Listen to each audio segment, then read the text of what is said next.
Welcome, champions. This is Arcadia. Hey, champions. Last week, we discussed TV shows. This week, that very subject continues on.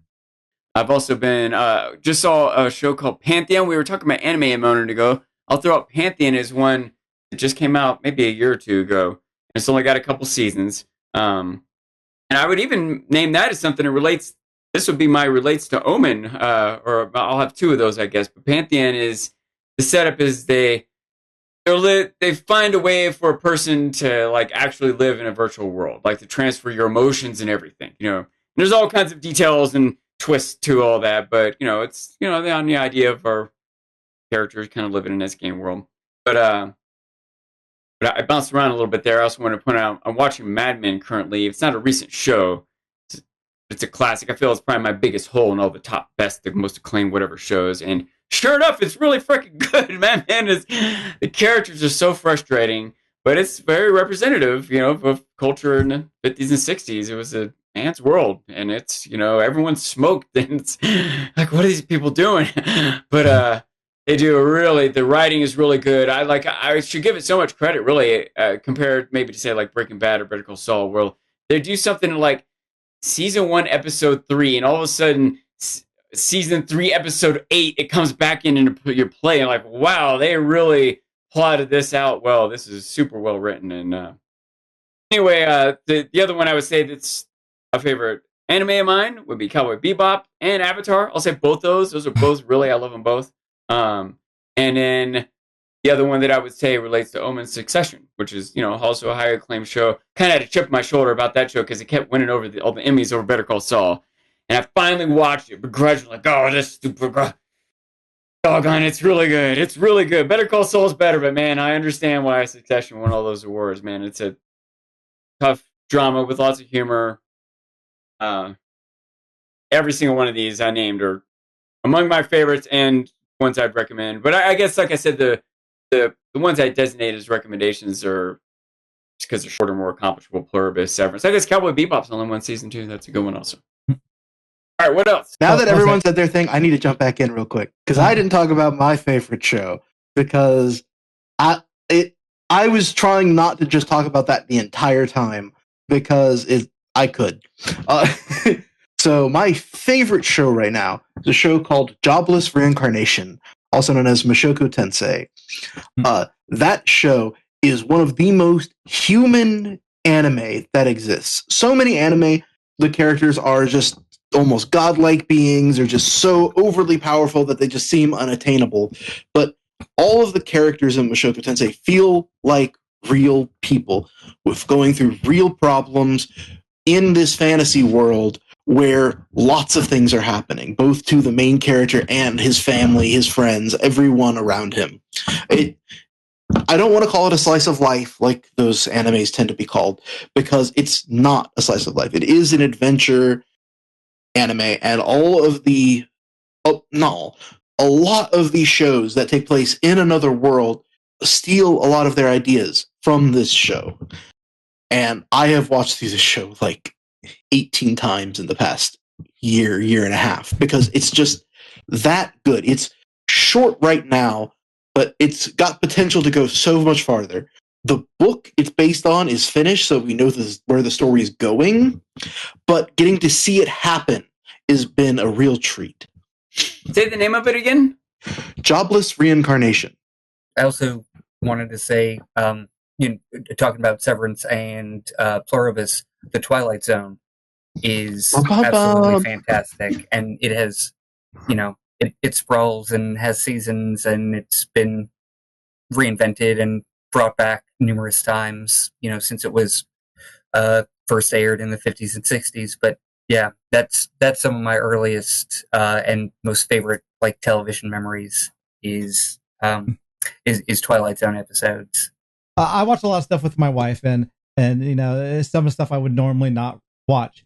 And I've watched Call the Midwife, which is a BBC show, and I was surprised. I thought it was like a documentary, and it's not. It's just the lives of midwives in the 1960s, and it felt very much at least time period wise, because it is like Mad Men. And that was another one I actually forgot about that when Sean pointed it out. It may be my favorite show that I would not normally have watched, but my wife recommended, that we watched it, and it's just really good. I'm actually watching it over again right now. And then there's like a couple of other ones, like she loves Bridgerton, so I've seen Bridgerton, and there are some seasons that are better than the others. It's an interesting concept, for a romance. There's something that I might throw in here that's a little kind of outside the box. It fits the category of something that I wouldn't have normally watched, except for my wife. It's actually a channel called Dropout TV, and it's a kind of a conglomerate of comedians, and they have a bunch of different programs. They have like D&D sessions, and I think they're like one of the probably maybe the second most popular. It's incredible how well known and what a good job they do with that. But they also have like a mockumentary talk show, and they have Whose Line is it kind of thing. I feel bad, I can't remember the name of it. But the one that I really like is they have Game Changers. Game Changers, yeah. And I'll also throw this out there that games are a part of TV. That is a part, usually you're kind of thinking of dramas or maybe comedies, but the fact is Wheel of Fortune and Jeopardy and The Price is Right, those have been part of our culture for decades. That's part of TV. And there's new waves to that coming, and combined even in other things, not new anymore, but reality TV and games. Survivor, that's one of my favorite shows. But what I want to say about Game Changers, it's so neat that each episode you watch it gains this value because they're drawing from a pool of like a couple dozen comedians. And so as you watch a few episodes, you start to see certain people repeat from that pool. And so you start to kind of learn what to expect from them and how they interact with other people. It gains this extra value by watching more episodes. 2, it's different every week. They have a different game every week. So 1, that's a creative challenge. And also they're making them live week to week. So they only have a certain amount of time to come up with a new game and then stage it all. Like sometimes they're just like in front of a podium and it's like Jeopardy. But sometimes they're doing like physical challenge, like Double Jeopardy, or sometimes they're like out in a parking lot, or they're in hotel rooms separated from themselves, and there's cameras on everyone. They're just at the end of each episode, they have a little making of episode, which to me is almost as interesting as the episode when they talk about the production and you think about the effort they put in and how many people are making props and where the cameras are set up, and and I don't know. It's a very entertaining, unique game show because it is a different game every week. It's kind of connected to the people that are contestants on it, and I love the production effort that goes into it and that they show it to you. So, fun fact: Dropout TV is what College Humor became. The company that owned College Humor didn't really want to give up the rights, so they kind of just bought the rights for all the actors and studios and everything, and they just took it to Dropout, and that's what that became. But also, Dropout has been featured on 2 separate TV shows recently. It was featured in Ted, where Brendan Lee Mulligan pretended to be a dungeon master for Ted's group, and in The Rookie. They did a game changer with The Rookie. I do want to bring up one thing. One thing in our show is we have like this.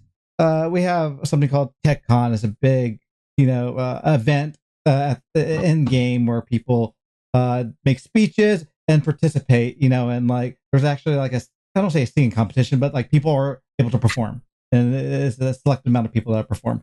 And American Idol, which I watch with my wife, that's how I envision this particular event.